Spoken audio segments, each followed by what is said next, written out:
Many thanks to Emmanuel for the business news. Time now for the sport. I'm Gary Al Smith. And tomorrow, by this time, we would know who the president of the Ghana Football Association is. That's the hope, because there's a possibility of a runoff or something like that.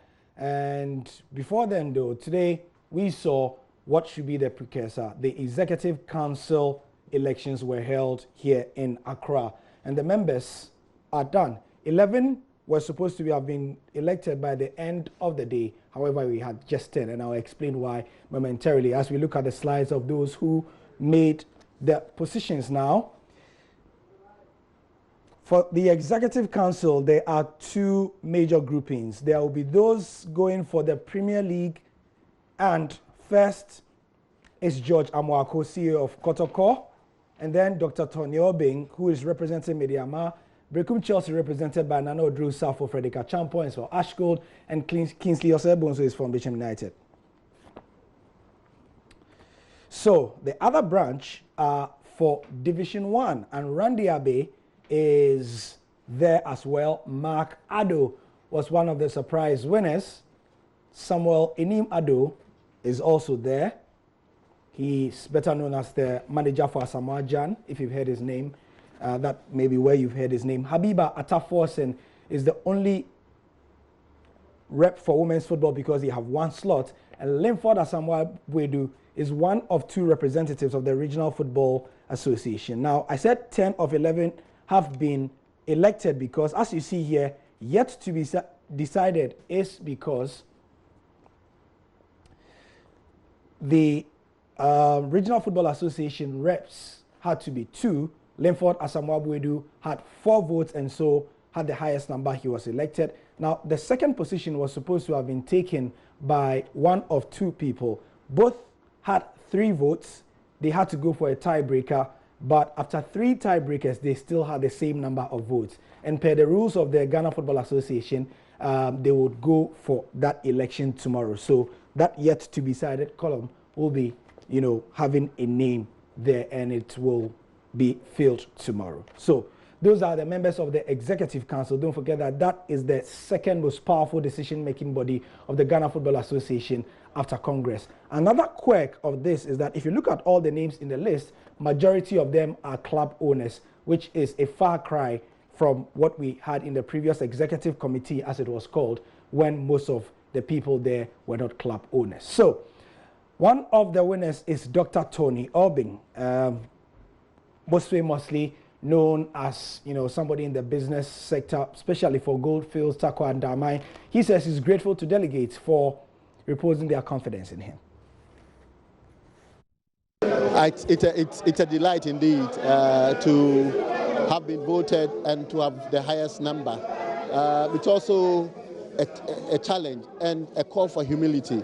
It's a humbling situation that people think that you can do the work and they give you this resounding mandate. It's also a challenge for you to deliver. I remember speaking to you and you were so confident you were going to win.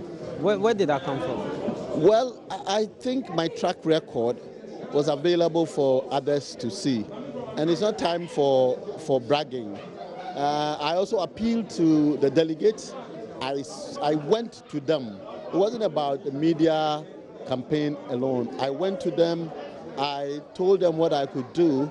As I've always said, I'm very comfortable as a team player. I work with a team. And I think Ghana football, as we all know, is at a crossroad requiring some kind of change. There is the interest. The interest is there. People still love their football. So having spoken with our delegates, I am sure they felt that I would be able to work with others to change Ghana football. Remember, the members of the EXCO will be eligible to stand for election as vice president. And because the man you saw there, Dr. Tony Obeng, had the highest number, he quickly becomes one of the favorites to become Ghana Football Association vice president when that election is done at the first meeting of the new GFA EXCO. Somebody who didn't win is Frederick Moore, or he's the Heart of Oak CEO. Interestingly, this is the first time Heart of Oak will not be on a Ghana Football Association executive committee or executive council since 1957. I can stand on the sideline and cheer. I'm happy to do anything. Right. What is important is Ghana football, not me. Were you quite disappointed? Really? You know, somebody died in the hospital today. Somebody's family is sick. They don't have medication. You're telling me that I've won an election, that I don't get paid, disappointed? No. Okay. You know, my Nigerian friends will say what he was trying to say is that I can't come and kill myself, you know, because of an election loss. But yes, as I was saying, this is the first time Hearts of Oak will not be, if you look at all the 11 people on the Exco, none of them represents Hearts of Oak, and it's the first time this is happening since organized football started in 1957, or since football started in its iterations in 1956. That is a long time. We'll look at what that means later in subsequent bulletins. But what are some parliamentarians saying about who becomes the next GFA president? Ras Mubarak starts for us. In very exciting times, it provides association football a very unique opportunity to get a clean break from the past, you know, and really and truly all the candidates are up to the task. I mean, George Afiri has considerable amount of experience. He seemed to be a favorite of a lot of the delegates. But as to whether or not his experience in the past would resonate, would culminate into votes for him, you know, tomorrow would be a thing for all of us to wait and see. I would have loved for us to even have a woman, and Miss Clinton is in the race. She has considerable amount of expertise at the international level as well. As to whether or not she would be able to survive in this male-dominated terrain is another thing for us to see. But it will be very refreshing that in such a male-dominated crowd, a woman emerges a winner. But if I were to bet, my bet would be on George Afiri. So even though somewhere in my heart, I'm hoping that she could win it. I see. And so I'm hoping that tomorrow's elections will go peacefully. More importantly, that very good personnel, people who have experience, will be elected, will find favor with the delegates, will get elected, so that the administration of sports, and particularly football, will kickstart. The Amekbo is praying for peaceful elections. Trust me, there'll be peaceful elections. What we can't guarantee you is whether nobody will collapse tomorrow. So yes, tomorrow is the big day. I mean, since the Anas documentary aired on June the 6th, 2018, we've been building up to this moment. Let's see what it's going to be like in terms of the people who are going to be on the polls. So just to give you an idea, I've already told you about the Executive Council.